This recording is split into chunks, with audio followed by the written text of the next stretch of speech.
to another edition of Drop the Mitts podcast. I am one of your hosts, Tommy Bennett. I am also joined by our other host, Chris Davis. Chris, how are you doing, brother?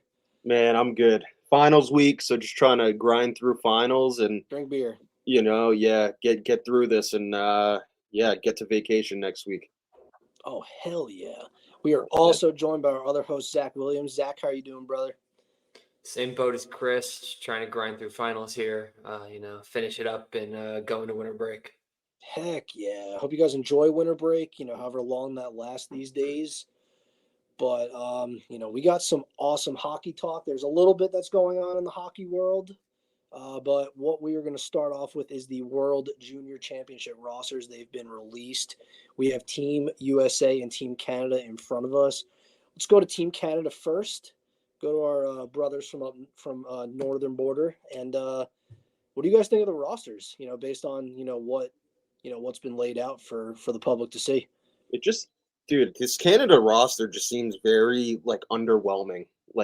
I'm used to in the past them being 4 lines deep, right? And then absolutely 3 D pairs deep, and it just seems like this year it's very. You get some big names on there, obviously Macklin Celebrini, who's projected number 1 pick in this draft. You got some other big names, Nate Danielson, Braden Yeager. He was a first rounder last year for the Penguins. Matthew Wood, first round pick in Nashville, who he's at UConn right now. I don't know, man. I'm curious what Zack thinks, because it just seems like a very underwhelming roster. Especially when you're comparing it to the U.S. team and even Sweden, who their roster came out today. It just seems very underwhelming. Yeah, I mean, you take a look at the Canada World Junior rosters in the past, like you said, and it's just it doesn't feel like this is a team Canada that can really win it all. Like you said, you got guys Celebrini, Geeky, Savoy, Yeager, Danielson, and all those guys are great. But then you take a look at the USA roster, and it is just absolutely stacked, top to bottom. I mean, you take a look at the USA: Seamus Casey, Lane Hudson, Gavin Brindley, Cutter Gauthier, James Higgins, Rucker McGroarty, Frank Nazar, Gabe Perreault, Will Smith, Jimmy Snuggerud, and that's just grazing the list. It's these guys. The USA roster is just easily a tier above Team Canada. Is there anybody on Team Canada that got left off that you maybe wish they put on there that you were hoping to see make the list, or do you think maybe they made the right decisions by who they left off and maybe didn't put them on there? No, so for me, dude, there's a couple. Well, there's one main one that I was just mind blown at the fact that they left him off, and that's Bradley Nadeau. He's ripping it up at UMaine right now, unreal. 12 games, 10 goals, 9 assists, 19 points. He's a plus 12 in the Hockey East, which we all know is fucking loaded conference. Yeah. I was pretty surprised that they left him off. He was really the only one, and then obviously on defense, a guy, Owen Pickering. But I think he has a lot of skill. He's a really good defender. They left him off as well, and I'm just looking at the list of defensemen, and I think he would be one of the better defensemen on this roster if he would have made the team. But yeah, those are the 2 guys for me. I don't know about Zack, if Zack has any other guys that, you were kind of surprised by. No, I mean, you pretty much nailed it. Those were the 2 big ones. But I mean, then you take a look over at the USA roster, and you don't see Cole Eisman on there. And Cole Eisman, great player, projected number 2 pick in the 2024 NHL draft. Tearing it up over in the USHL with the National Team Development Program. But it just the only reason I could think of that he was left off is seems to be a bit of a defensive liability, and on this team it seems like he's on the third line, probably around the third line, because you got all these guys that are playing in the NCAA and at schools like BU, BC, Michigan, wherever it might be, and Yzerman hasn't played college hockey. It's like these guys can Yzerman when you're on the third line, you got to be there defensively. And Yzerman doesn't seem to be in that spot. Yeah, let's not forget. I mean, he is 17 years old. I mean, obviously, we saw Connor Bedard play, the World Juniors of that age, but Cole Yzerman is not Connor Bedard.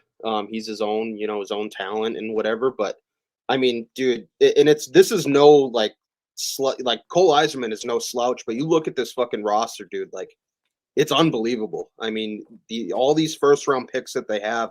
I'm most excited to see this BC line. Will Smith, Gabe Perreault, and Ryan Leonard, because they have been ripping it up, all freshmen, ripping up the Hockey East. Just unbelievable. Ryan Leonard's now gotten going, and he's on a fucking tear right now.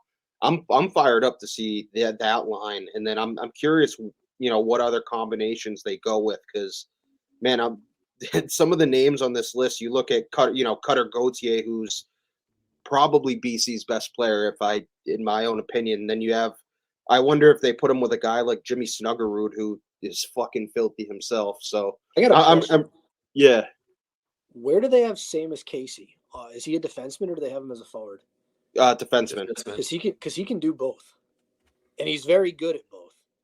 Yeah, dude. He he could be legitimately like the reverse of like Brent Burns, depending how the Devils want to use him down the line. Because the Devils got prospects, but like he's not really too far away, I would imagine. No, I agree. I was just curious where they had him on the roster, because either like he can excel at both. No, I agree. The kid's a wizard back there with the puck. Yeah, I agree. Like, so I went to the UMass Michigan game when Michigan was in town. And man, he was him and Frankie Nazar were two of the players that really stood out to me. I mean, Rucker McGroarty is big, tall, lanky kid.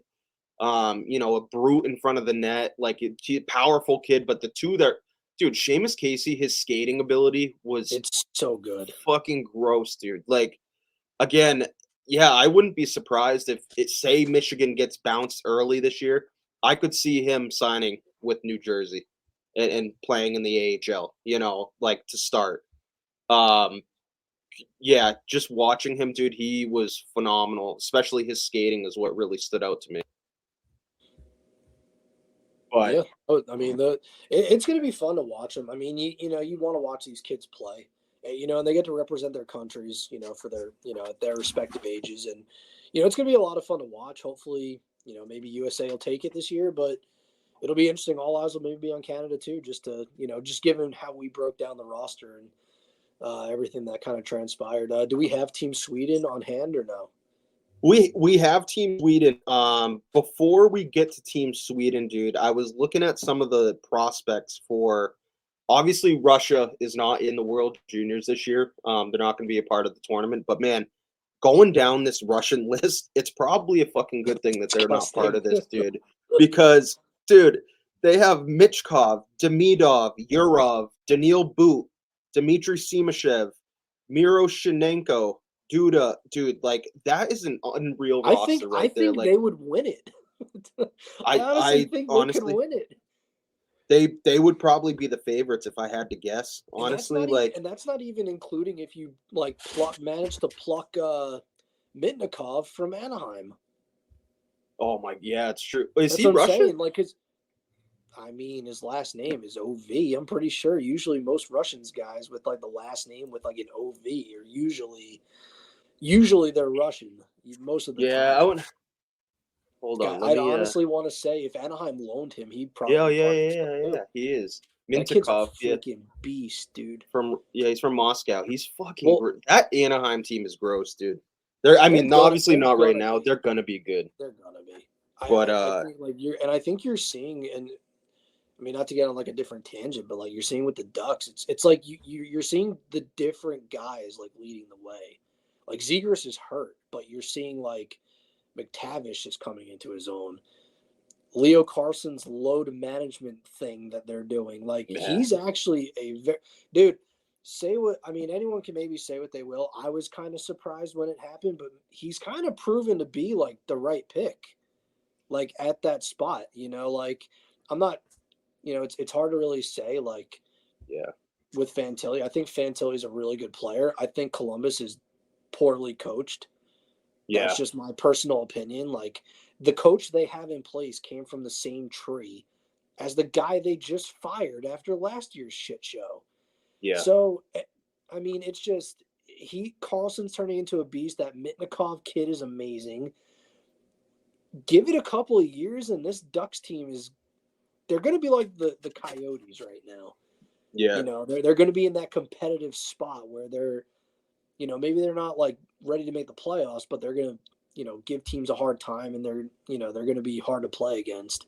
Yeah, dude. Going back to that Russia roster though, just seeing Michkov's name, like people completely forget that he hasn't even come over yet, and like Philly is going to be a real problem, dude. Like Cutter, just having both their top two prospects, Cutter Gauthier and Michkov, that's fucking disgusting. Yeah, when Michkov fell, I'm like, the Flyers probably got arguably the best player in the draft after Connor Bedard. Yeah, well, the problem was good. Yeah, the whole situation. It's everything. Yeah, people didn't know whether he was going to actually play for the, like I don't know how many teams he actually interviewed with, but I don't think teams felt comfortable, like especially like if he didn't make it clear that he was going to play for them, like that's why he fell. And I guess him and Danny Briere had a really good conversation, which, dude, for him to fall to 7, like he could have easily been. We could be talking the number 2, number 3 pick. Oh, but he's without question. Yeah. So, and then, you brought up the Sweden roster. Man, they're fucking good too. It's going to be a really fun tournament. The two that I'm really excited to see on this roster are Axel Sandin Palika. That's who I was about to ask. Yeah, he's a defenseman for for Detroit, and then also Tom Willander, who he's ripping it up at BU, as a freshman right now. He's another one of those fucking unreal freshmen that are ripping it up. But yeah, it's going to be. He got drafted by Vancouver. I want to say it was 11th. Okay. And yeah, dude, these rosters are. It's going to be a fun fucking tournament to watch. And I don't know, like Zach, are there any players that you're excited to see? No matter what roster. Yeah, I mean, I'm really, really excited to watch Cutter Gauthier play. He's one of my favorite players. He's definitely going to be fun to watch. Like you guys said, Seamus Casey. And I'm really excited to see Trey Augustine in goal for the United States. I think he is going to be a special talent for Detroit, who, could really use, because if you put a stud goaltender on that team, that team's good as it is. They have Ville Husso, but you develop Augustine to the right goaltender, he is going to be a top goaltender in a couple of years in the NHL. Yeah, the U.S. has phenomenal goaltending. You mentioned starting with Trey Augustine, and man, Jacob Fowler's no slouch either. I mean, he's having a really good season at BC. Sorry. Yeah, I'm really excited for this tournament. But we can pivot a little bit to the NHL. Recently, last week, Nikita Zadorov was finally traded after kind of a rough start to the season in Calgary. What do you guys think of this trade? I mean, it seems like they really didn't give up a whole lot. Vancouver got and Vancouver's been, playing real good hockey, and they got a really good brute defenseman, a defensive defenseman who's got a little bite to his game, and they didn't give up a whole hell of a lot. No, they didn't. They gave up their 3rd round, and they gave up the 5th round pick that they got from Chicago in the Beauvillier deal. Yeah. So, I mean, whether, regardless of whether he signs or whether he stays there after the season is here nor there, but you could tell that, Rick Tocchet's got this team playing well. They're getting good goaltending. Quinn Hughes is doing Quinn Hughes things. You have the big boys up front that are playing really, really well. Pettersson's looking great. He's going to get one hefty raise. JT Miller, just after, all the rumblings last year, he's still playing really well. Hronik looks great alongside Quinn Hughes too. Yeah. But to get this Zadorov, just a big guy who can defend, he's physical, kind of like someone you could see be like a Rick Tocchet. Like, that's how Rick Tocchet played. He could score, he could fight, he could he'd run you over. Like, Tocchet was a hard guy to play against, and to have that in the lineup, I think that's an element missing on the back end. If they don't sign him, it's fine, but I think it's like it shows they're really going for it in a Pacific that it's kind of really wide open after the first 3 spots, and they've got one of the 3 spots. So good for Vancouver. I mean, they need it. They need something. I mean, it's been a couple of bad seasons. So it's just good to see the Canucks, having the success they are. And, hopefully the Zadorov move pans out. Dude, they got him paired with fucking Tyler Myers, too. And I forgot who fucking – I forgot who tweeted it, dude. It's like – so I forgot it might have been like Elliot Friedman. They're like, this is a 13-foot pair of defensemen. It's like, a tower. Dude, really? I watched the Hughes Bowl last night. Like, dude, Tyler Myers is so bad. Like, dude, he literally, like, I watched the Eric Holla highlight goal, and it literally, like, Hughes went to go forecheck, and I guess, like, Myers misread it and then just wrapped the puck around the boards right to Jack Hughes, who gave it right to Holla in front of the net. I was like, bro, the fuck are you doing? Like, yeah. Zach, what did you think of this trade? Yeah, so, the Canucks obviously get a force in Nikita Zadorov, who, like you said, struggled at the beginning of the season, but so has that entire Flames roster. And like Tommy said, you guys both said they didn't give up a whole lot. Their 3rd round pick and the 5th round pick in the Beauvillier deal. But yeah, I mean, that whole Canucks team just seems to be clicking. And like Tommy said, Pettersson, Hughes, JT Miller, got to show some love to my guy, Brock Besser. I love the way he's playing right now, and he's doing wonders for my fantasy team. So, I think Zadorov is a really good move for them just going forward, adding some stuff to that back end. Like you said, Tyler Myers is traffic cone out there. And, I think adding, a really big defenseman in Zadorov will really kind of, that's Nikita Zadorov is what they wanted Tyler Myers to be, and that he never ended up being. So I think adding Zadorov can, 1, help the Canucks back end, and 2, also help Tyler Myers with his struggles, because Zadorov plays a very similar game to what Tyler Myers is supposed to do.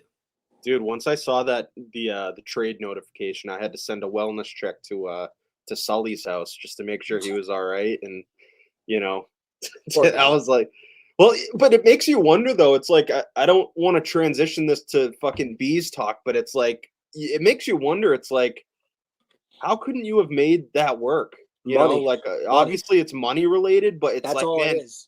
Man, I would have liked to have a guy like him on that 3rd pair, fuck, if you could find somebody to take Forbert, it works. But even though he takes more money, it's like you like Zadorov serves a better purpose than Derek Forbert. Like, Derek Forbert literally, like, over the past week, like, so like with Primetime, I do the stock reports. It's a fun segment I do, and I'll take like a week's however many games. It could be 4, it could be 2, just whatever the team's playing. And I went through the metrics, and Derek Forbert was the worst goddamn defenseman on the fucking team.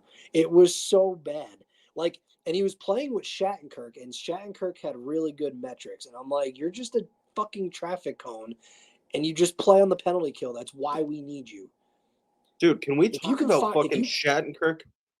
His fucking silky mitts, dude. Did you see that goal he scored? Where the fuck did that come from, dude? Pasta's pass obviously was unreal. But yeah, let's fucking talk about the silky mitts on Shattenkirk. It's beautiful. Like, where the fuck did that come from? Apparently, like, from what I was reading, I can't remember who put it out there or what it was, but I think Montgomery, like, was just kind of telling Shattenkirk, like, he wanted to see him jump into the play more. I mean, Shattenkirk's always been known a little bit to produce offensively. It was just, we haven't really seen that side yet. But it's like, we know he can. And, dude, he just, like, snuck behind the Leafs D. I mean, and it's a true testament to Pasternak as a hockey player, because he's that good. And you have to be aware of him. But, dude, he just, like, snuck by everybody. And Pasternak just literally cross-ice dish. Yeah, dude, it was Sweet gross. rigatoni on there, and dude. So, like, kind of staying on that game, that Toronto game, like, Let's do that. Let's stay on that game because that bro, was a good. so I posted the end of the game, right? So I'm sure everyone saw Willie Nylander, eat shit. And Dude, your tweet was hilarious. bro, like eat shit, and then all of a sudden, like, they zero in on John Tavares, dude. Like, Just kicking his ass at the hanging out fucking back opposite blue line. Like, and obviously I posted the TikTok and I just said, no back check, tough look. And dude, I got roasted by fucking Leafs fans. It was probably split like half and half, right? Saying like, take the C from Tavares, and the others were saying, well, he would. Yeah, he's it's the end of the shift, and it's like, dude, it doesn't matter. As soon as you see your fucking player blow a tire, there's no one behind you. You have to bail. And like, I'm curious what you guys thought about that play, because I'm like, what fucking game are we watching, dude? Like, so I listened to Two Pad Stack today, and they were talking about how like Boston got outshot like every period except for overtime. They like turned on the Jets and just kept going. And it was just, you watch that, you don't even watch your video, you watch the real-time video. Dude, after like Nylander blew a tire in center ice, nobody got back. Like, nobody entered the frame. Like, yeah, Pasternak, all right, the breakaway gets saved by Wall, good save. But, like, nobody else got back, and Marchand's just sitting there. Marchand jumped up in the air to catch the puck, put it down, and scored before anybody even got back. And Tavares is sitting there bitching at the ref. What are you doing? Dude, I don't care how tired you are. Back check, hustle. That's the main problem with that entire team, is they don't play defense. Yeah. Well, and that's what's funny, too, is, I kind of was going back and forth with this one fucker, and it's like, dude, he didn't start fucking back checking till Pasta and Marshy were well into the offensive zone. Then all of a sudden he's like, oh fuck, and starts and bails. But it's like, dude, the puck's already in the net. The puck's already in the net, and my thing is, the minute that you're 3-on-3 right now, the minute you see Willie Nylander blow a tire, I'm fucking bailing back. Go. Like, go. You're not getting a line change at that point. You might as well bust your ass back and try to at least defend a little bit. And there was like no time left. Yeah, it was towards the end. Yeah, like even if you were to get a line change, it's not going to do you any good because there was. I think Marchand scored with 7 seconds left. Yeah. Well, and another thing.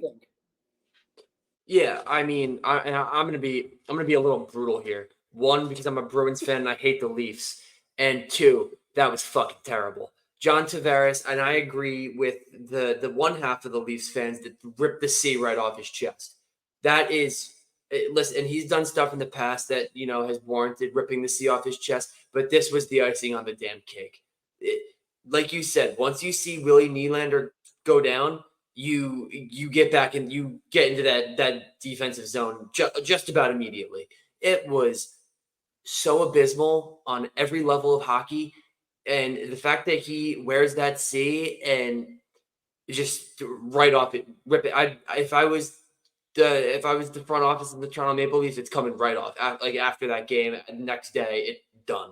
That is just, as a captain, as any NHL player, you could be the 13th forward on a team. You still have to make that hustle. It's unacceptable.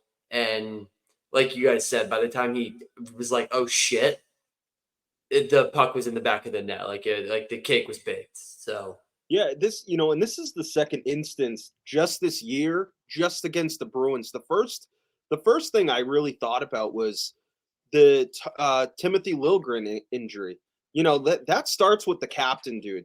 The failed, you know what? We can blame Ryan Reeves all day for not stepping up and doing anything, but it's also on the captain for, protecting your guys and fucking answer the bell and answer in some way. It doesn't have to be a fucking fight. It could be anything. Big hit, a big fucking goal, anything, dude. And they just didn't. Like, they did nothing. And one of the things that I was so like pumped about was, Ryan Reeves this time, dude. He played 2 shifts after the first period. I saw that. He played like under like 8 minutes. He can't blame last change for not going after Marchie this time. He can't blame last change. He shouldn't be playing 8 minutes at all. He's terrible. Ryan Reeves is an awful, awful hockey player. The whole issue with like Toronto, like honestly, like the toughness thing is fine. Like it's not really a big deal. The problem is you bring in a guy like Reeves, who I actually like his personality. I do too. I've always liked his personality. I loved him with the Rangers. Like that guy, like such a fun guy just to root for because he's just there to like motivate you, like and he was the same way in Minnesota. He's eating up the media right now because he is the most like he honestly might be the most personable guy on that roster. Yeah. They signed him for the toughness aspect, but he doesn't necessarily bring anything else to the lineup in terms of like production. Like I'm not trying to compare to the Bruins, but like their fourth line could maybe be physical, but they at least produce a little bit. He's not producing at all. No, and Toronto doesn't even really play a tough style. That's why, like Tyler Bertuzzi, I don't really think fits there. Given the way his style plays, it doesn't fit that skill game that Toronto likes to run. Yeah, well, I'd even go as far as saying that he was a liability in that Bruins game, taking that dumbass penalty, dude, on Patra. Dude, the way Bruins Twitter made that seem, though, it's like Patra got murdered. I looked at the hit, I'm like, it's a penalty. Don't get me wrong, but it's a penalty, but it's not like it wasn't gruesome. I think honestly that's a hit teams make every game. I think the fact that he had a good speed burst going into that hit kind of sealed his fate. I kind of understood where he like complained about it because I saw it and I'm like, really, that was the hit? And I'm like, well, it had to be the fact because he had a good bit of like a charge. You could almost call that more of a charging than a boarding. Well, that's exactly what I was gonna say. Is he had Patra zeroed in at the fucking blue line when he started skating. And then all of a sudden, numbers all the way. Yeah, so you know what? The minute that you see numbers, why even fucking bother? I get he's a grinder and he wants to finish his hit, but the puck was gone. The numbers were showing. There's no reason for that hit. And to go back to my point is he's been almost more of a liability than he has that toughness factor. You know what I mean? Like he hasn't shown up when they've needed that toughness factor. Yeah. And the original point that we're talking about with John Tavares, I agree with Zack. It's like maybe not to the point of rip it off this year, but like, man, for sure next year there has to be some sort of a change because what they're doing is not working. Who would you give the cat? Who would you give the C to? Austin Take it away from Tavares. Austin Matthews. I agree with Tommy. I don't see Austin Matthews as that like captain material. I don't see it either. I think he's a quieter captain. And you have those across the league. I don't think he's going to be that vocal leader. Like, listen, man, what do you hear about from Michael Backlund, the captain of Calgary? Nothing. But I'm sure he's a damn good leader. Yeah, like, and I could see it. I mean, other than that, maybe Morgan Riley. Like, I'd even maybe give it to Mitch Marner, to be honest. Mitch Marner. I want to give it to a guy for Toronto that plays the game the right way and leads not just by like being a leader in the room, but on the ice. And Mitch Marner does it both ways. You can't say that for a lot of people on the Leafs. No, in my opinion, in my honest opinion, I really don't. And you know what? Changes are coming, and they're probably going to lose Willie Nylander unless something drastic happens. And speaking of the Leafs, they just suffered another blow. John Klingberg's out for the year with season-ending injury. That's not a blow. He stinks. It doesn't matter. That was what they. Yeah, but if they can't stash that cap on long-term IR, that's just $4 million. That's just down the drain. That's true. You don't think they're going to be able to stash that? How many people can you stash on there? You already got Matt Murray and Jake Muzzin. How much money can you shove on there? I don't know, man. I don't know. All eyes are going to be Leafs, on the bro. Leafs now because if they do get that cap back, they can easily go grab a Tanev, a Hannafin. They'll Yeah, have the well, money to do it. yeah, well, they talked about because they were in the running too to bring in Zadorov, which I think he would have been an even better fit They there. almost got both. Yeah, They almost so got both Tanev and Zadorov. They just couldn't make money work or compensation to make money work. And Calgary didn't want to retain, and that I don't blame them. Why should you help out Toronto? Because they handicap themselves financially. yeah, no, I don't blame them either, but that they need something, man. Like something's got to give with that organization. It's like, is it a coaching change that needs to happen with Sheldon Keefe? They Like, can't win in regulation either. no, but man, what's really alarming to me is this failed response of being a fucking good teammate and sticking up for your that first Bruins game still fucking bothers me, right? Like the fact that your guy goes down with a, let's call it what it was. That was cheap on Marchand's part. It was. It wasn't needed. It is what it is. Nothing was called, but let's be real here. Someone should have responded. Oh yeah, 100%. Like, Can't just like and then to see that fucking overtime joke of a shift, dude. That was fucking alarming to me. Like, come on, man. You're the captain. You're not even bothering. You're just getting in past the blue line. you're sitting there chirping at the ref. Get back in Yeah, the like play. you had it, and again, people were responding. Well, you know, he wasn't gonna get, or he wasn't gonna be able to get back anyways. He wasn't gonna make a difference in the play. So why not wait for a turnover the other way? I go, there's not gonna be a turnover. It's 2-0. And there's 7 seconds left. Yeah, well, like, yeah, like I was like, I understand what you guys are saying, trying to defend him, but I just don't agree. Like Yeah. at that point, having played the game, you fucking bail. I There's actually no had a one civil behind you. Yeah, I had a civil conversation with a Leafs fan after that because just trying to chirp the Bruins. I'm like, you know what, man? They both have very crucial off seasons that can really dictate the next 5 years. Like, let's just leave it at that. Yeah, Like, dude. The Willie Nylander saga is going to be really interesting to see because he's leaving. They can't afford him. oh, And they're not. And 100% they're he's not. leaving. And they're not going to pay like over $50 million to 5 players. No, well, You we've seen. essentially have nothing. And I'll hop into one DM question right now, and we'll end with another one because we're on the topic of it.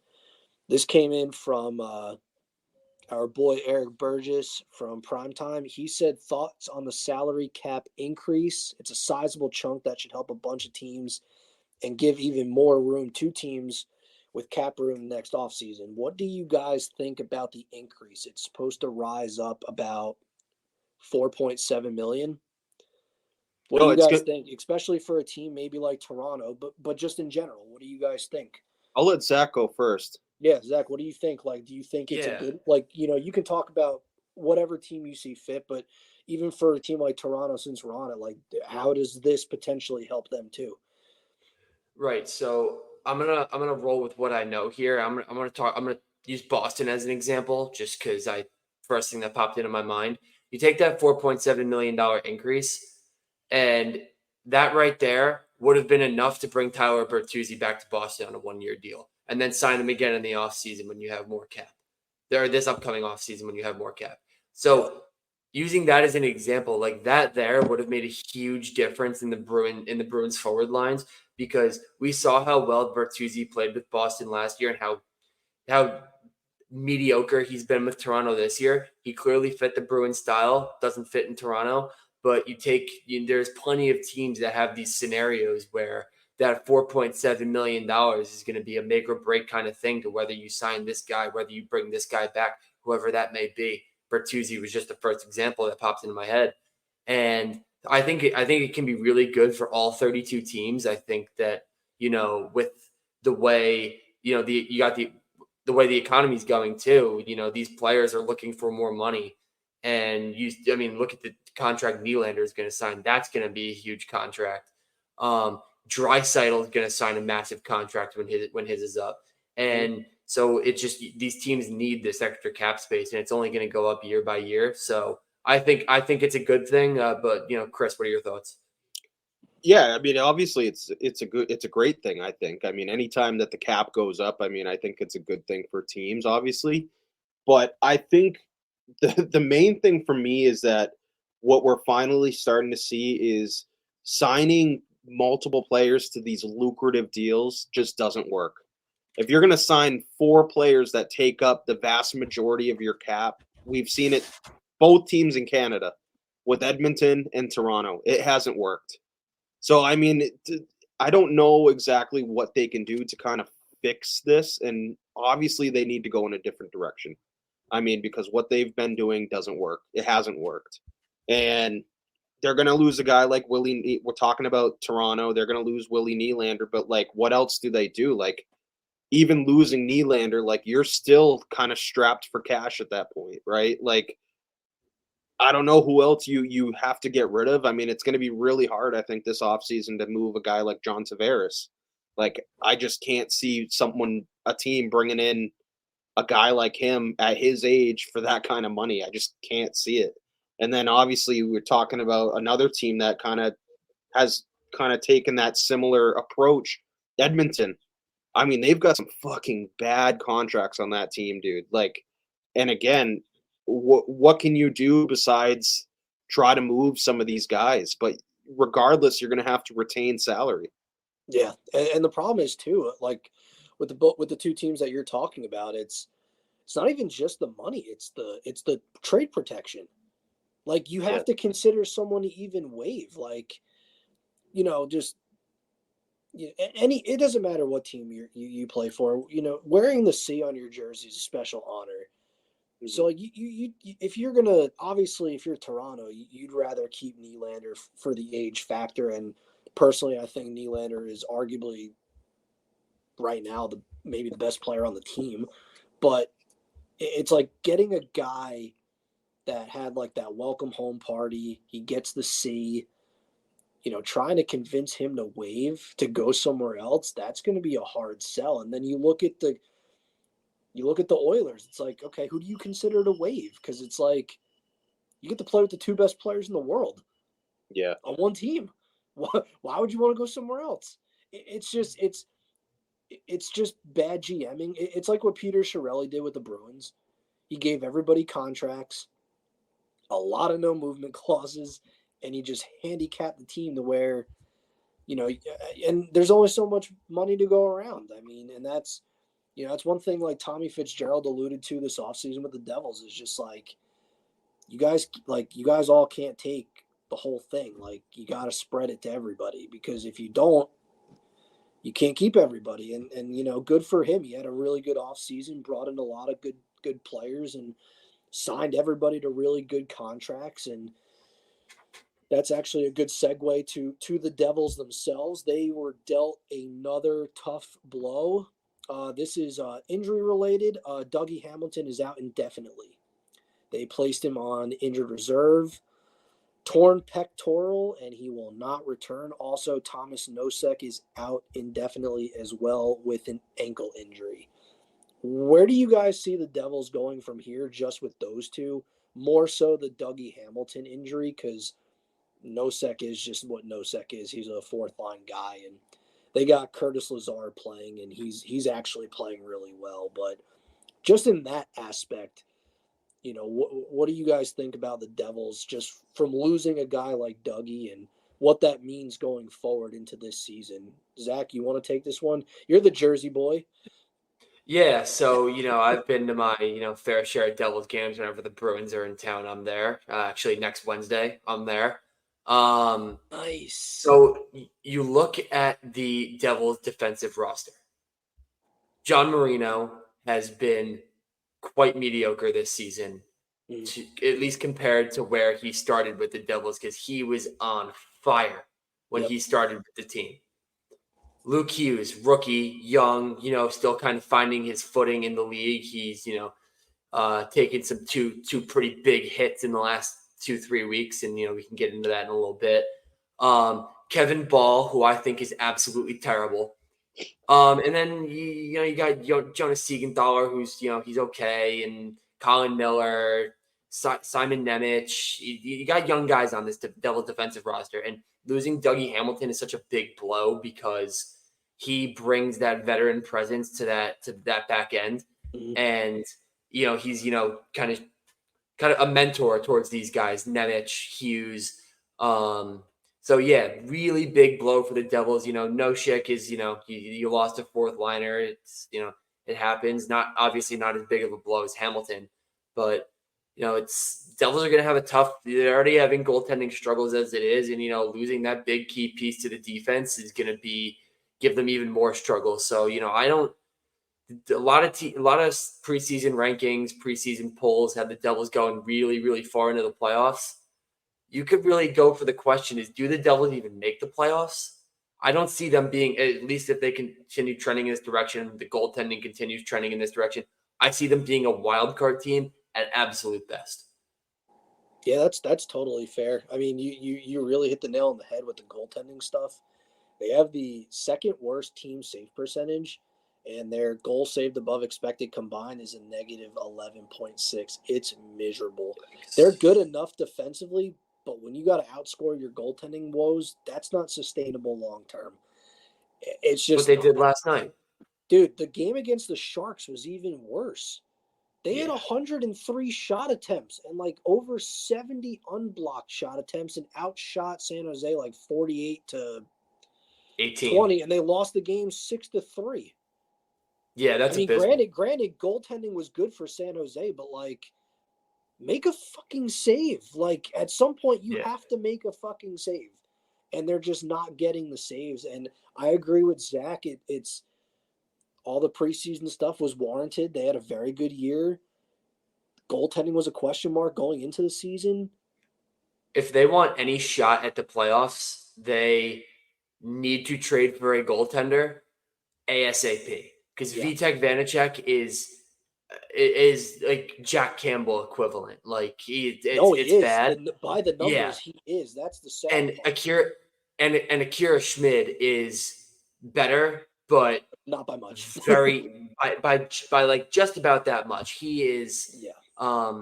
They're both awful, and a goaltending change needs to come to New Jersey if they want any shot at salvaging this season.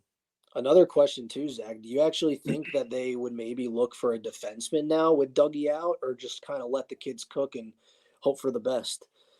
I mean, I don't think they would go out and seek a trade for a defenseman, because what's the point of bringing in a defenseman or like a high-profile defenseman if your goaltenders can't make a save?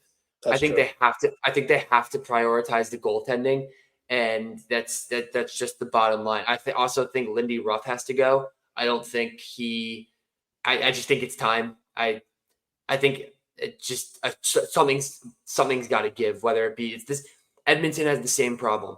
It's the goaltending, and they fired Woodcroft. It's been better. So I think maybe New Jersey could go the same route. I mean, Chris, what are your thoughts on the situation in New Jersey? Yeah, no, I agree. I mean, I think their number one priority right now has to be a goaltender. I think we mentioned earlier when talking about the World Junior roster, I mean, man, this really, at some point when Michigan gets bounced, if they get bounced, do we see a guy like Seamus Casey get a chance and kind of fill in a little bit, in a limited role? I don't know. Like, you see it so many times at the end of the season, where these college kids are signing, pro deals and, come in and make an impact. And a guy like Seamus Casey could be a guy that makes an impact for this team. I had them winning the Metro, dude, which I'm kind of shoving up my hoop at this point. Like it's like it ain't fucking happening. Like the Metro's gone the polar opposite, I think, of what everybody thought. Yeah, dude, and like I mean, obviously, I think we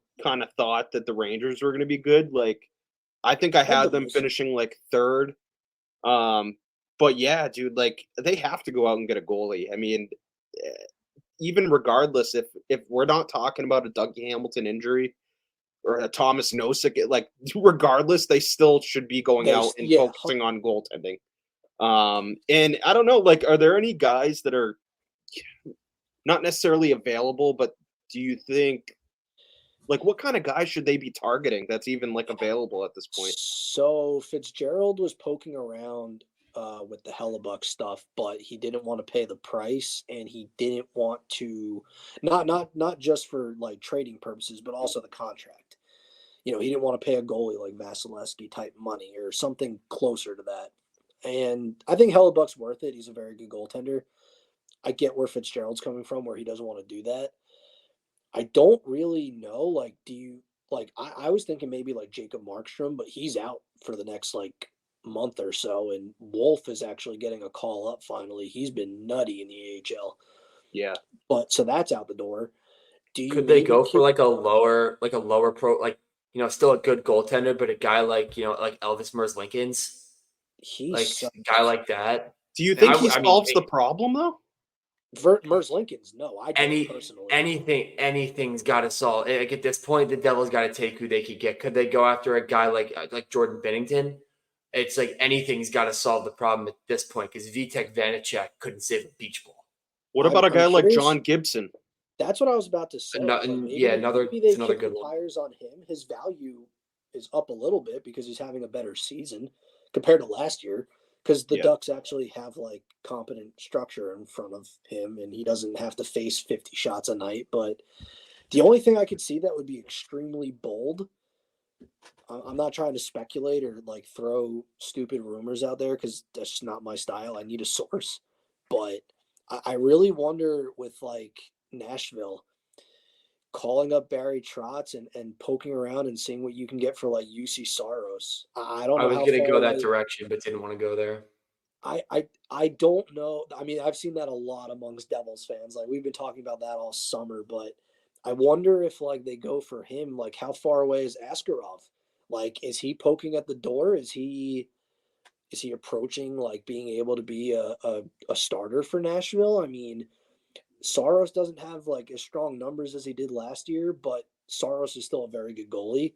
I imagine the price tag is super steep, but yeah, no, I mean, Zach, you were kind of, I don't know if it was you or Chris that asked it, but just what is out there that's maybe not Hellebuck-esque, but, the tier below that maybe doesn't cost as much.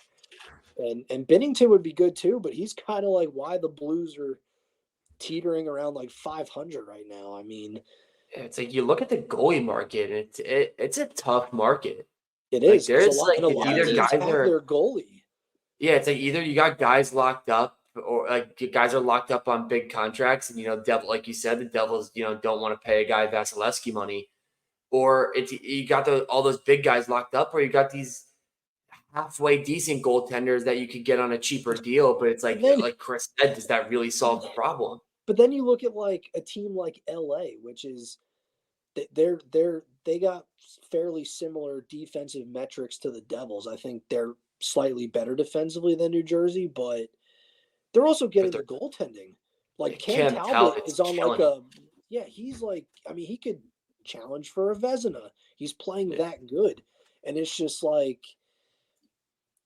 goaltending, it's just so weird. Like who would have thought Aiden Hill would have backstopped Vegas to a cup last year? Nobody. Right.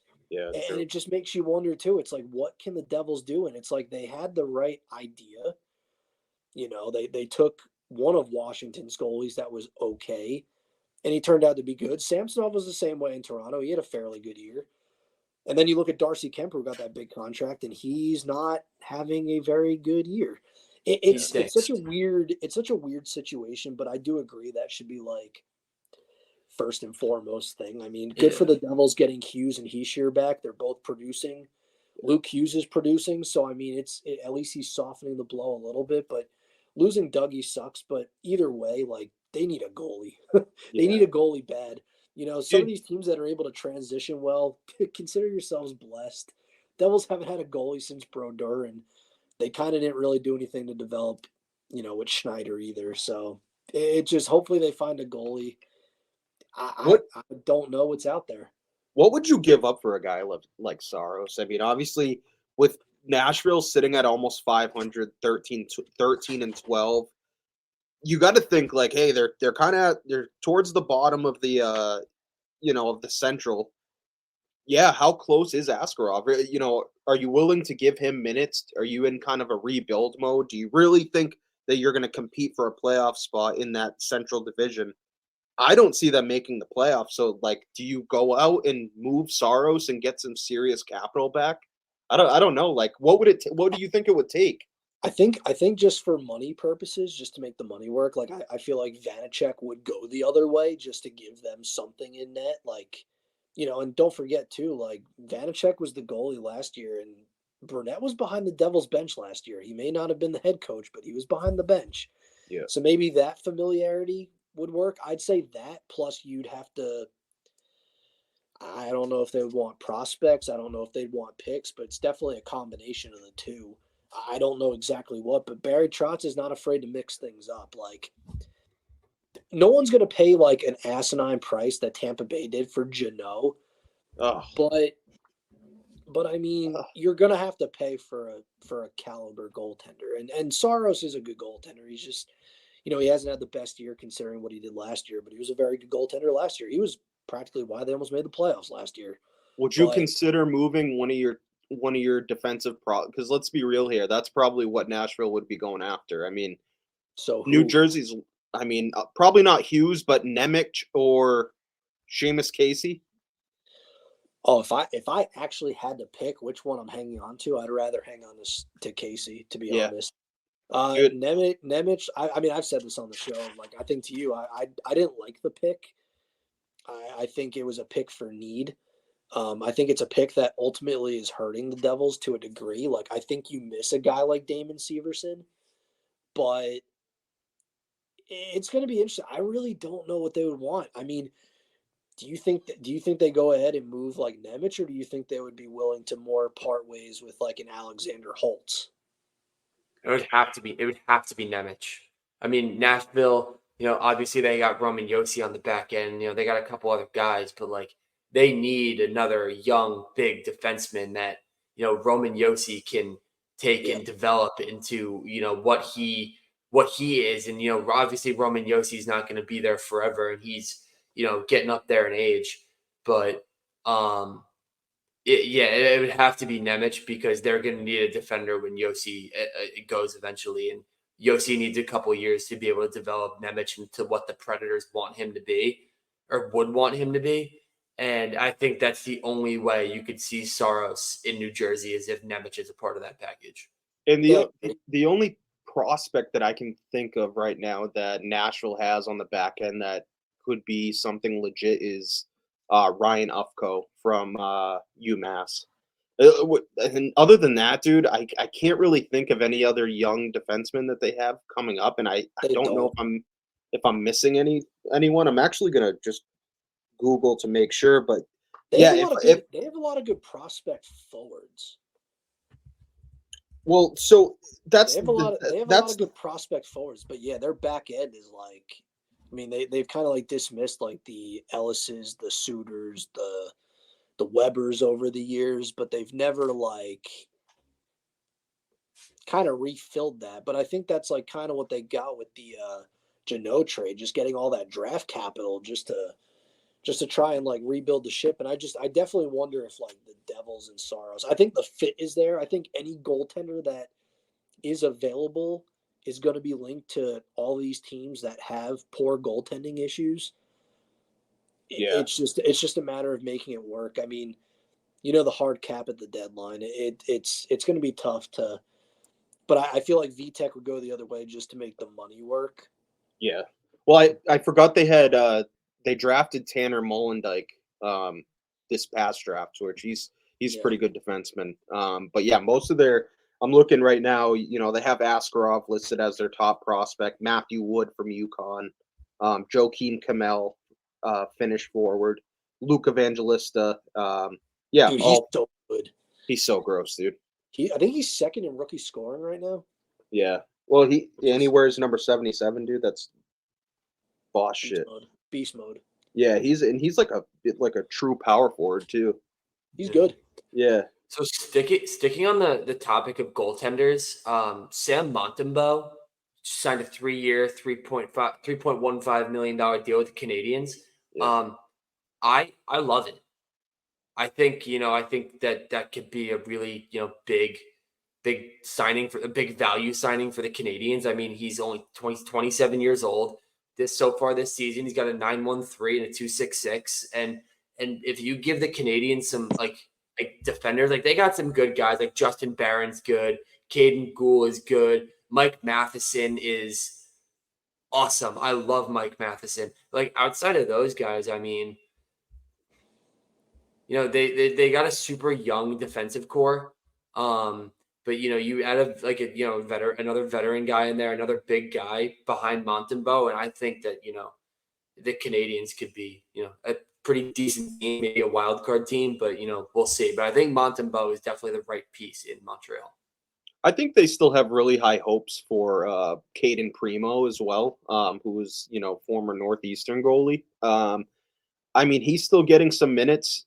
I think they still have high hopes for him, but yeah, I agree. I mean, I don't think Montembeault is going to be the number one goalie. Like, I think obviously we see it with other teams that you need, other than like the Vasilevskis of the world, you need two goaltenders, right? Yeah. And yeah, they're a really young up and coming team. Like, I love Jordan Harris. He's a defenseman for Montreal. Jaden Strubal's been getting some minutes.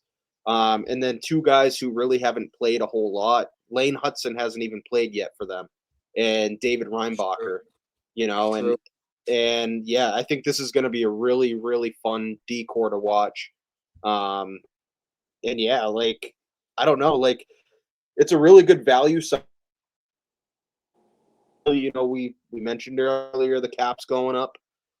They don't have any really bad contracts. Hughes and Gorton have done a really good job there, kind of just making smart moves and constructing something special there. I think they're going to be a dangerous team, dude. Like, maybe not this year, but the next 2-3 years, like, especially when Lane Hudson joins the team, like, he's going to make an instant impact. There's no doubt about it.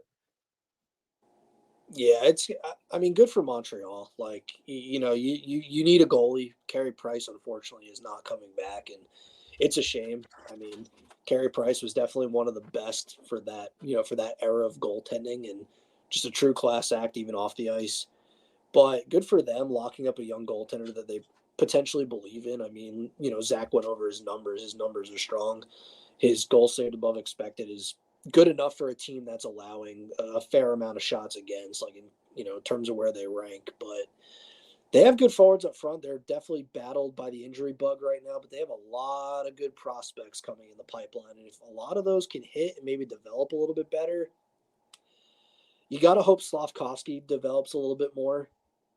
I think all the guys you mentioned, Chris, like on the back end, like our Reinbacher and Lane Hudson, they haven't even played yet for the Canadiens. If they end up being the pillars on the back end that they drafted them to be, Montreal's going to be like, where we kind of see like maybe Buffalo, or I don't want to say Detroit because Detroit's actually like good, but in that tier of like, taking those next steps and actually being really competitive. And they're even hard to play against, to be honest. Like, those weren't easy games this year for the Bruins against Montreal by no means. I mean, so good for Montreal. I personally love the deal. It's good for them. They don't have a lot of heavy contracts. I'd like to see them get, maybe some more forward depth, but overall it's a good move, what they're trying to build over there. Yeah, and another thing, a guy you brought up, Slafkovsky, like, let's not forget this dude is still 19 years old. Like, he's still coming into his own. Like, I don't think he's fully developed. Like, he's a big boy, dude. He's 230 pounds. Like, he's a big boy. And I think once he fills out, and kind of, because his skating's a little funky. Like, I went to that Canadiens game and was watching him, like, and he ended up scoring that game. And his skating is just like, he's just raw. You know what I mean? Like, I think they're hoping that he develops, again, a power forward that big and at 230 at 19 years old, like, I really think they see him developing into like a top forward.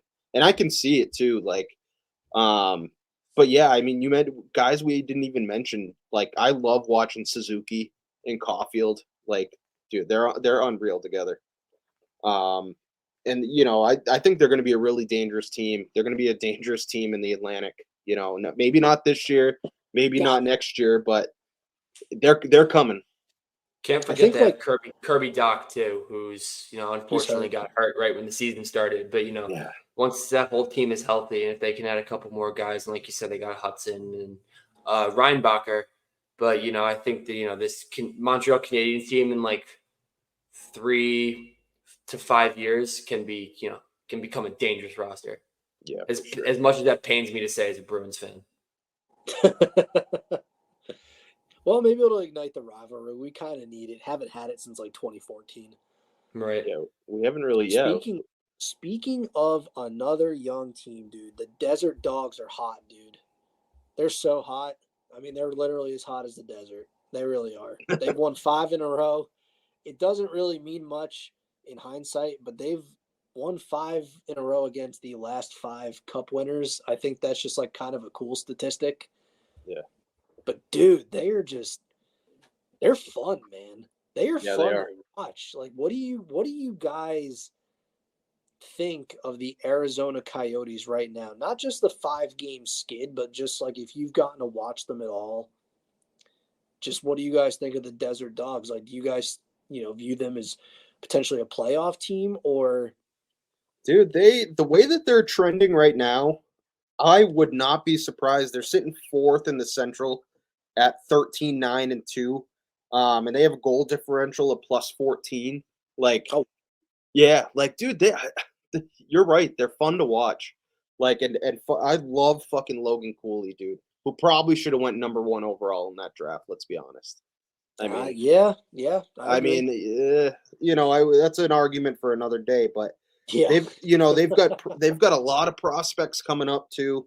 Dylan Genther, he's going to be fucking nasty. He was the 9th overall pick in 2022-23. The 2 Russians they selected, Dmitry Simashev, which I think when they made that pick and they didn't pick Michkov, I think a lot of people were like fucking raging because they were pissed. But again, I think they probably knew that Michkov wasn't going to play for Arizona. And at that time, like, understandable. Like, well, it's like given the situation with everything, just like, are they going to relocate? Like, what's going on with the arena? Like, yeah, I don't know if you saw this story, but I don't know if they got approved for land in Phoenix. I saw the tweet that the Arizona Twitter account, like, they just said new arena with like a question. And I was like, we're on this shit again. Like, this is as bad as the Vegas baseball team being located over. Like, did you do it or did you not do it? Like, I want them to stay in Arizona. I do too. Like, where else I mean, yeah, you could Quebec, I guess, but like, I don't know. I like them in Arizona. Like, I feel like there's potential there. Like, they've just been shitty for so long that, like, again, I think hopefully they're starting to turn that corner. Like, they've obviously been dog shit for so long. Like, I don't know, Zach, what do you think, bud? Yeah, I mean, you got such a young roster, and Clayton Keller is one of my favorite players in the NHL. He is awesome. But like, just looking at other guys that they have, Barrett Hayton, Jack McBain, and even Matthias Michelli. And then, I mean, I think I got to show some love to Connor Ingram. He has been phenomenal. 11-3, 223 goals allowed, a 930 save percentage, and 2 shutouts this season. He has been unreal and a big part of the Coyotes' success. They don't have a bad decor either. You got Moser, Dursey, Dumba, Dermott, Brown, Valimaki. You don't got guys in there like Cale Makar and Roman Yossi. You don't got any of these big names, but that decor is really holding their own. And Connor Ingram looks like he could be taking over that number one goalie spot from Karel Vizmelka if he really keeps it up. But Connor Ingram is looking like the real deal, and I mean, he's 26 years old. Yeah. Doesn't get much better than that for Arizona. You got to be super happy if you're in that front office seeing what Connor Ingram's doing right now. I think it's about time they got to give Clayton Keller the C, man, at some point, right? Like, agreed. It just feels like they don't have. I don't believe they have one at the moment. Actually, Just I'm give it to positive of it. Yeah, just it's time. Like obviously he was younger, but it's time, man. It's his team. I mean, the first person you think of, when you talk Arizona Coyotes hockey at this point is Clayton Keller. I mean, he's been consistently good for the past, let's call it 3 years. Probably even longer than that, but it's long overdue to give him the captaincy. I agree. And back to like Connor Ingram, like I think he's second right now in goals saved above expected at like 12.2, which is nuts. Vejmelka was really good last year, but he is outplaying him in the crease, man. It's good for Arizona that they can at least have another guy they can rely on. They've outscored the opponent's last 5 games 19-5.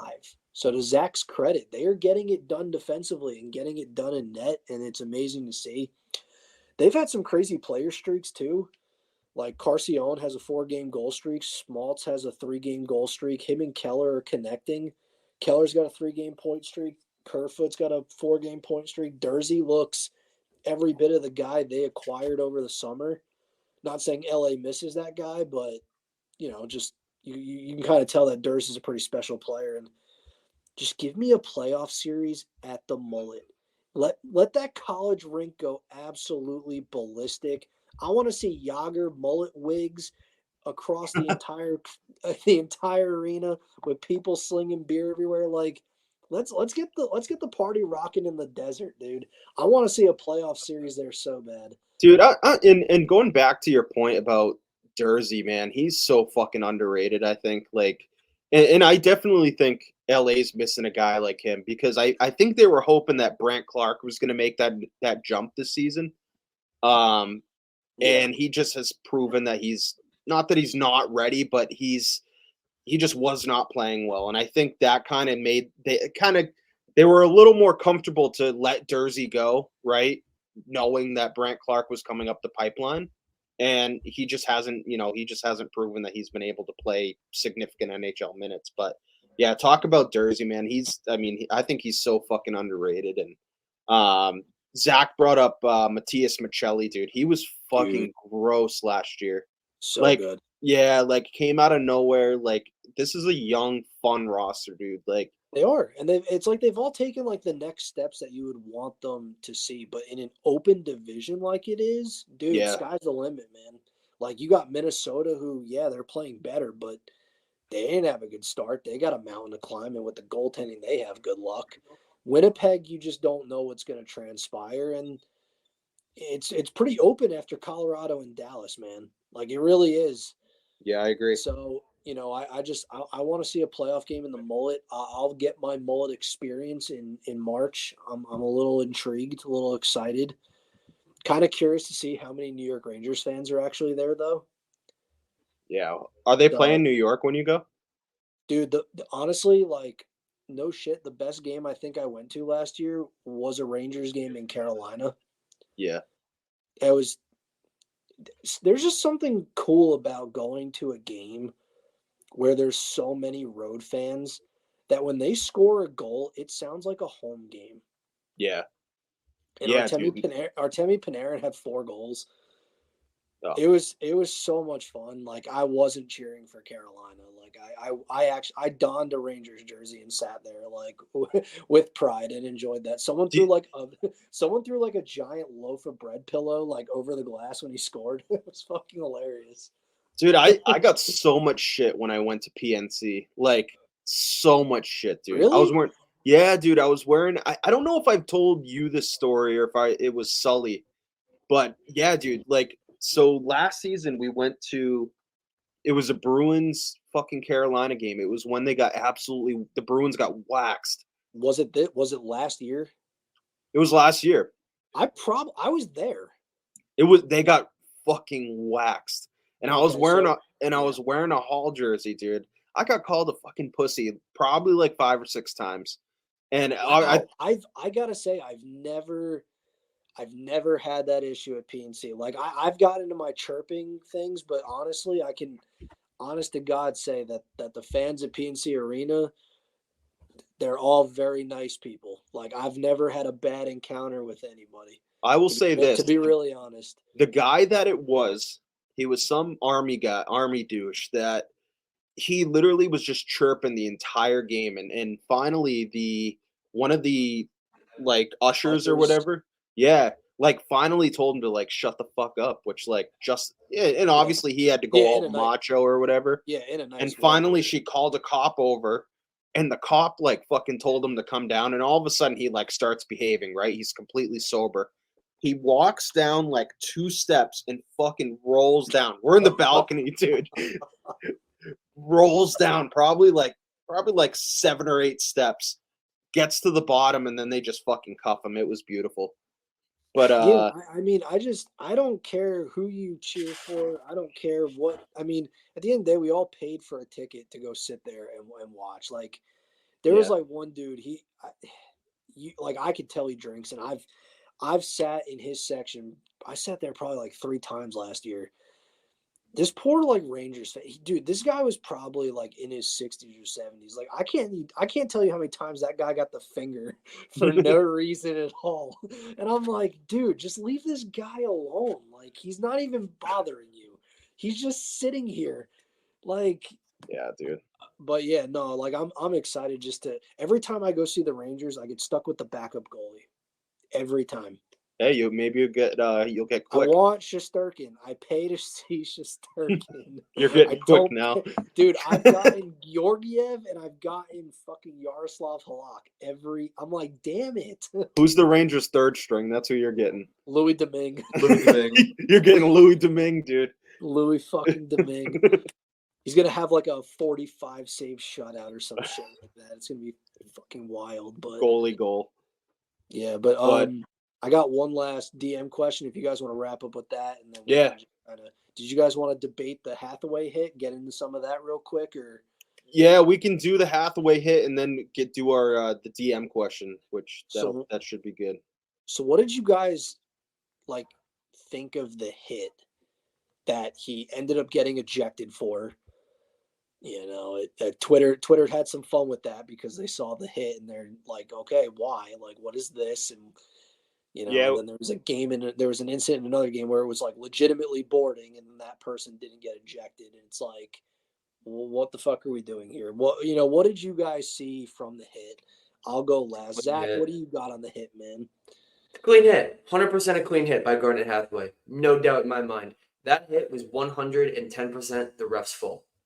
The ref should have blown that whistle about 3 seconds earlier than he did. The second Luke Hughes got to those hash marks, he needs to blow that whistle. And he didn't blow the whistle until he had his face touching the boards. So that is by no means Garnet Hathaway's fault. And, the fact that Garnet Hathaway is getting ejected for what was a clean hit, if the ref blew the whistle at the appropriate time and then Garnet Hathaway made the hit, that would be a different story. Then it would have been dirty. But that wasn't the case. And Garnet Hathaway got ejected for it. But, Jacob Trouba takes his hockey stick and turns it into a baseball hat, and Trent Frederick's head is the baseball. But he doesn't get ejected. But Garnet Hathaway gets ejected for something like that. Really, because it's the Rangers, Jacob Trouba does no wrong. And, whatever. But that's a debate for another time. Clean hit, 100%, should not have gotten ejected. So that's my take on it. Chris? Yeah, dude. Honestly, I think we're all kind of on the same page for as far as this hit goes. I mean, it's fucking ridiculous. Like, especially the fact that they reviewed it, right? I mean, like, I think we talked about it before. I think it's just their failure to acknowledge that they fucked up, right? And I don't think there's any scenario where Garnet Hathaway should have been ejected. Like, at a minimum, if you wanted to call maybe like a interference, maybe at a minimum. But for them to fucking toss him from that game, and he's a difference maker. Like he's a pest. He can change the dynamics of games. And I thought it was bullshit. I thought it was a clean hit, no whistle. Play the whistle. It was a shoulder hit. Luke Hughes, I obviously feel bad for him. Like, it was completely the ref's fault. But listen, you got to keep your head on a swivel, dude. Like, you're in the big show.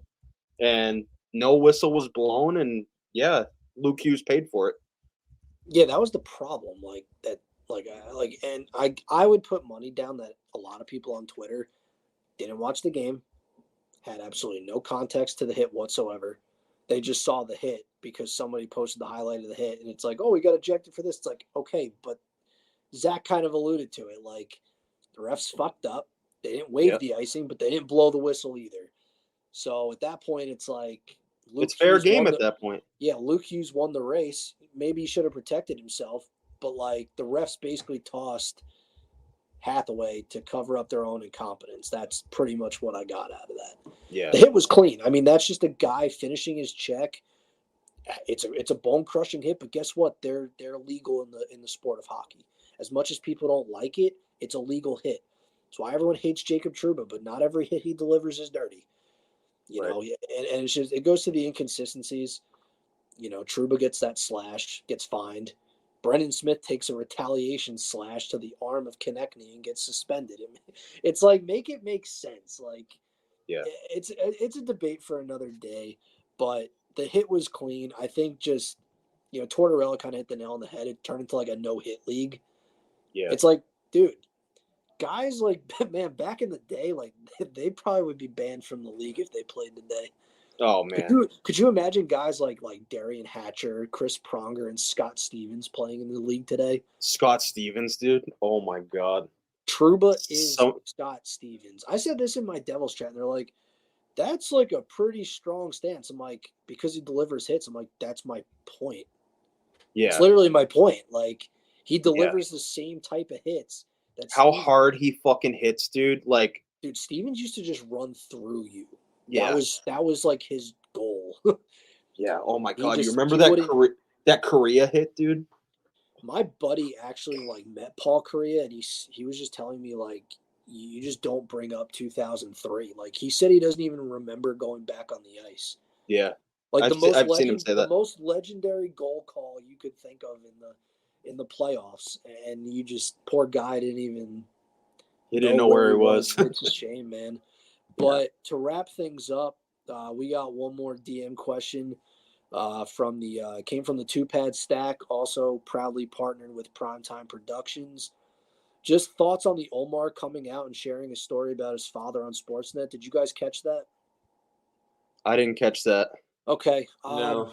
It's the it was really cool. He sat down with Sportsnet, and he really opened up about just the situation with his father.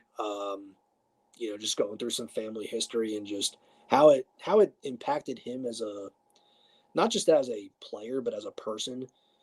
And dude, it was sad, man. Like, and you could tell it was sad, like, just hearing him talk about it. But, you know, just to give my thoughts on it, it's just more like, at the end of the day, like, hockey players are people. You know, we get to watch them. We get to do these podcasts, and we get to, you know, critique how they play and give our assessments and our analysis and however we see fit. But, you know, at the end of the day, like, they're people, and they have, you know, things going on in their personal lives that we don't know about. And that's just for anybody. That it don't matter if it's Zack over here or Chris over there. Like, you know, at the end of the day, like, they're you know, part of this program, but at the same time, they're also people that have things going on behind the scenes. And I think just you know, a big thing was like for Linus just to even come out and share his story. I mean, just, you know, the one thing he said was it's okay to not be okay. And he feels better now that he actually talked about it and just has chosen to talk about it. And just, you know, if you're out there and, you know, you got things going on, whether it's, you know, mentally, emotionally, you know, it's okay to talk to somebody, you know, if you can relate to that Linus Ullmark video just in your own personal life, you know, that's something I took away from it. Just, you know, him being able to sit there and talk about it. Cause during some of that time, it was his first couple of years in Buffalo. And those are some really, like, brutal years. Like, his numbers were not good, but it's like you look at, you know, what he was going through. It's, you know, it's like, you know, that weighs on you as a person, man. Like, you know, you know, we get to go to our jobs, and, you know, if we got stuff going on, you know, not as many eyes are on us. But when you're a goaltender in the NHL, you got not just the 18,000 in the stands, but you got, you know, the viewers at home. But, you know, it was a sad story just to hear, but also just remarkable that he was able to come out and talk about it, just to share his experiences with the world. That was Hockey Night in Canada, I believe, with Sportsnet on Saturday prior to the Leafs game. So that's just my thoughts, just it's okay to not be okay. And if you do have to talk to somebody, don't be afraid to. Yeah, dude, that's awesome. I mean, It's on like I YouTube said, if you want to look at it. yeah, It's well, it's I'll like have to. I forgot the name of it. Or No Hug No More or something like that, or No More Hugs. But Yeah, it's like a 12-minute video. It's a beautiful story just for him to come out and talk about. But yeah, we'll include that in the link with our show. Just for obviously most of our listeners are Bruins fans. So we can definitely include that in the link with our, with this episode. You'll be able to find it tomorrow. But yeah, that's an awesome story, man. Especially being able to, because I think so often we put these athletes on pedestals, right? But yeah, you said it best. They're humans too. They're people too. So that's awesome. But yeah, that kind of wraps things up for episode 23 of Drop the Mitts Hockey Podcast, brought to you in partnership with Primetime Production. Is there anything else that you guys want to, discuss, talk about? I think I'm good, man. It's it's been more of a news week than a trends week. Yeah, What's going on? A lot of stuff's popped off, but I'm sure things will come out. There's like we said, there's teams that have needs, so yeah, we'll see what transpires. I mean, yeah. So we got another interview from the U.S. National Development Program. Johnny Whipple, kid's a beauty. The interview was awesome. So he's a defenseman for them. He's committed to. Actually, he signed with them a few weeks back with Brodie Ziemer, University of Minnesota. So he's going to be a Gopher next year. He just talks about what day in the life playing for the U.S. National Development Program, and then just what process to commit to Minnesota. He's also draft eligible this year, so hopefully we get to hear his name called pretty early. But yeah, without further ado, John Whipple. Thanks, guys. Welcome back to another episode of Drop the Mitts Hockey Podcast, brought to you in partnership with Primetime Productions. We are joined today by the U.S. National Development Program defenseman and University of Minnesota commit, John Whipple. John, how you doing, buddy? Good to hear you. Good to have you on as well. I'm good. Thanks for having me. Hope all's well. Yeah, man, things are great. First off, I wanted to start off by congratulating you on officially getting to sign with Minnesota, and you got to do it next to your buddy. And talk us through what that day was like. You've been committed for a while now, and what was it like actually getting to sign, and like how fired up are you? Yeah, obviously it's really cool. I mean, committing is one thing, but getting to the point, where you're signing in to go in next year, it's really cool. Makes it a little more realistic, and obviously a dream of mine, and doing it along Brodie is really cool too, being really good buddies. So we're super excited. Couldn't be more lucky to go to a school like Minnesota. So it's pretty good. Yeah, man. He, in talking to him too, and I had him on a little bit before signing. He had nothing but good things to say about you, and it was pretty cool how the whole team they did it all together. It's kind of like a testament to how close you guys are, and yeah, again, congratulations. That's you guys are going to a wagon of a team, and just them adding you guys, they're gonna be even more lethal. Were there any other schools that were in play, or like? Obviously you had to have gone to other schools, but like, what about Minnesota made you fall in love with it? And yeah, I'll go ahead. I think a lot of it's being the state of Minnesota where I live. I grew up in New Jersey, so didn't always have my eyes on Minnesota, but when my family moved to Minnesota, it's pretty apparent how much of an impact Gopher hockey has on the entire state. And there's got a bunch of amazing coaches there. Obviously, their tradition and histories, speaks for itself. So I think, it was a little bit of a no-brainer for me. Obviously, there are some other options, but I think, Minnesota was my number one from the start. Yeah, you mentioned you grew up in Morristown, New Jersey. And growing up, who would you credit most for first of all getting you interested in hockey, starting you off, and then ultimately who was there most like pushing you and making you fall in love with the game? Yeah, I think I have to give that to my dad and my brother. Obviously, my dad brought my brother and I out to the outdoor rink as much as he could, and really started our love for the game. We played at a little winter club in New Jersey, and then obviously as it got a little more serious, we played for a travel program called the New Jersey Colonials, and from there it was just me and my brother always going to hockey games and wanting to emulate it down in the basement, or whether it's like shootouts or knee hockey, like we were always battling. So definitely my dad, my brother. Yeah, so obviously, you're born in the U.S., New Jersey. And growing up, were there any defensemen or just players in general that you really followed? Favorite team growing up, and just players that you really strive to be like? Yeah, I think it's been Charlie McAvoy for a while now. Great two-way defenseman, really physical. Has a great sense for the game. So I love watching him play and really try to emulate my game after him. The next question is, as far as players that you grew up watching, even now, active defensemen, who would you put on like your Mount Rushmore of like best defensemen in the NHL right now? Ooh, currently, there's so many good ones, dude. It's like, it's hard to. I mean, there's so many different styles of defensemen right now. I'd say Quinn Hughes is up there for sure. I mean, he's tearing it up, taking the league by storm. So he's definitely got to be one of them. Charlie McAvoy, for sure. Love to hear that. Guys like Victor Hedman, just forces to be reckoned with. Like, there's so many good, strong defensemen out there right now. So it's really fun to watch. Yeah, dude.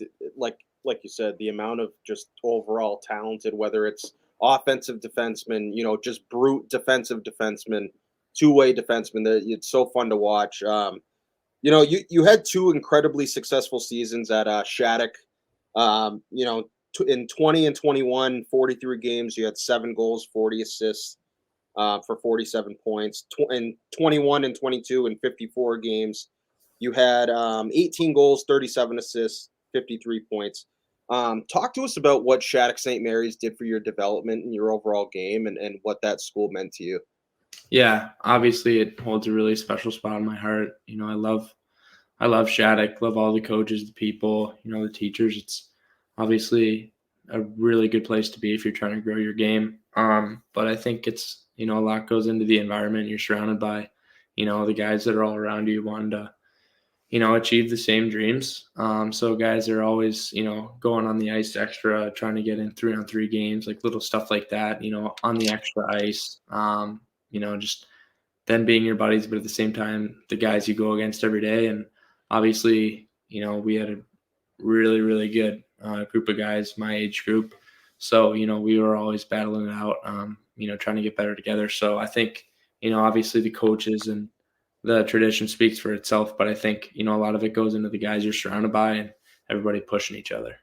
Yeah, and the amount of talent that goes through that program. I mean, it's, if you know hockey, Shattuck St. Mary's, and for you to be a part of that, like, just it's a testament to how good at hockey you really are. And I know I had asked earlier, current NHL defenseman that you kind of see yourself in, and just at this point in your career, about to go into your freshman season.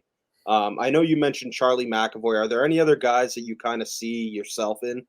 Yeah, I think this guy's a little more underrated in the NHL, but I think Ryan Lindgren.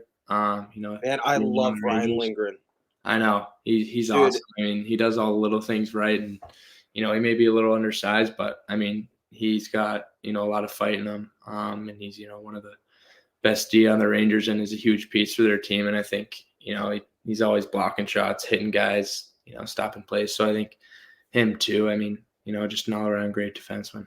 Yeah, that's a great comparison, dude. Like, and I was looking at your hockey, elite prospects and stuff, and the penalty minutes were up and stuff, and I even just watching stuff, man, like you play with a little bit of bite to your game, and you're not afraid to block shots and get into the dirty areas, and like the minute you said Ryan Lindgren, dude, it's like, yeah, that's a like perfect comparison. Like, but this year you're having a solid season thus far. Like, you guys are a loaded program. You went into BU and really dominated them. What areas of your game would you say you most pride yourself on? And then going into your freshman year next year, what are some areas of your game that you really are like looking to improve? Yeah, I think, I take a lot of pride in, all areas of the ice, offensive and defensive. But I think, a lot of it is physicality, skating, compete level. Like you said, willing to block shots, do little stuff to help your team, but obviously chipping in on the offensive end as much as I can. So I think, pretty, a bunch of stuff that I'd say I contribute with. But, at Minnesota, I think as a young guy, just focusing on being, ready physically. Obviously college hockey, it's big and it's fast. And I think, you got to prepare for that in every way you can. So I think it's just going to be about being able to keep up and play my game and, help the team as much as I can. Yeah, for sure, dude. A few weeks back, you and the boys traveled to Finland. Talk to us about that trip. What was your favorite part of the trip, and overall, what were your biggest takeaways from going over there? Yeah, I think the best part about going overseas is definitely putting on that jersey against other countries. It's pretty cliche, but it's really special when you're on your end with the boys and you're looking over at the other end, and it's Sweden, Finland, Canada, whoever it is. Like, it's just really cool to think that it's the best of the best. But I think always going over there, it's definitely builds a lot of team chemistry and things like that. With the travel and the hotel, a lot of time in the hotel. So I think, there's a lot of memories made over there. So I think, the biggest takeaways, I mean, we had really good success over there. So, taken away, I think we have a really good shot at winning another world championship this year. And, that's all our goal in the back of our heads, and we're working at it every day in the gym, on the ice. And we're all thinking about it. Obviously the 05s took it home last year, so we want nothing more. And I think we've got the guys to do it. And, it's definitely our biggest goal. Yeah, man. Overall, like, just from what I've been able to watch, you guys are just such a fun group to watch, and you just seem super close, and it just seems like those kinds of trips just bring you kind of closer together as a group, and you can definitely tell, like, on the ice, how close you guys are. Obviously this year, or 2024 rather, you're going to be draft eligible. For GMs, coaches, executives that are looking to draft you, what kind of person on the ice and as well as off the ice would you say they're getting in a guy like John Whipple? Yeah. I think you're getting a defenseman that, is willing to sacrifice for his team, whatever it may be. Things like that, loving the guys, wanting the best for everybody. But I think, the little details of your game that may go unnoticed, I think I'm really good at. But at the same time, chipping in on the offensive end of the ice, in just all areas, I think, I've gotten a pretty good, well-rounded game. So, I think there's a bunch of little things you're getting. I know. Obviously, it's going to be a dream come true, wherever you get drafted, no matter what team it is. Are there any teams or cities that you look at and kind of just go like, holy shit, like that would be unreal to be able to play, put on that sweater, play in front of that city? Are there any teams specifically that you kind of look at and it'd be like even more of a dream come true? Yeah, I mean, like you said, it'd be an honor to be drafted anywhere. It's a really cool position that my team's in, and, being draft eligible. But, I think growing up in both Minnesota and New Jersey, and, being fans of both organizations, I think, both those teams are definitely on my list. But, like I said, really lucky to go anywhere. So, yeah. Yeah, man. No, for sure. Well, hey, man, that's pretty much all we got for this episode. I know we have been trying to get, something set up for a while now, so I can't thank you enough for, taking the time out of your schedule and out of your day to come on, drop the mitts. Can't thank you enough, and we wish you the best of luck this season. Yeah, thanks. Awesome, man. Take care, buddy. Yeah, you as well. See ya.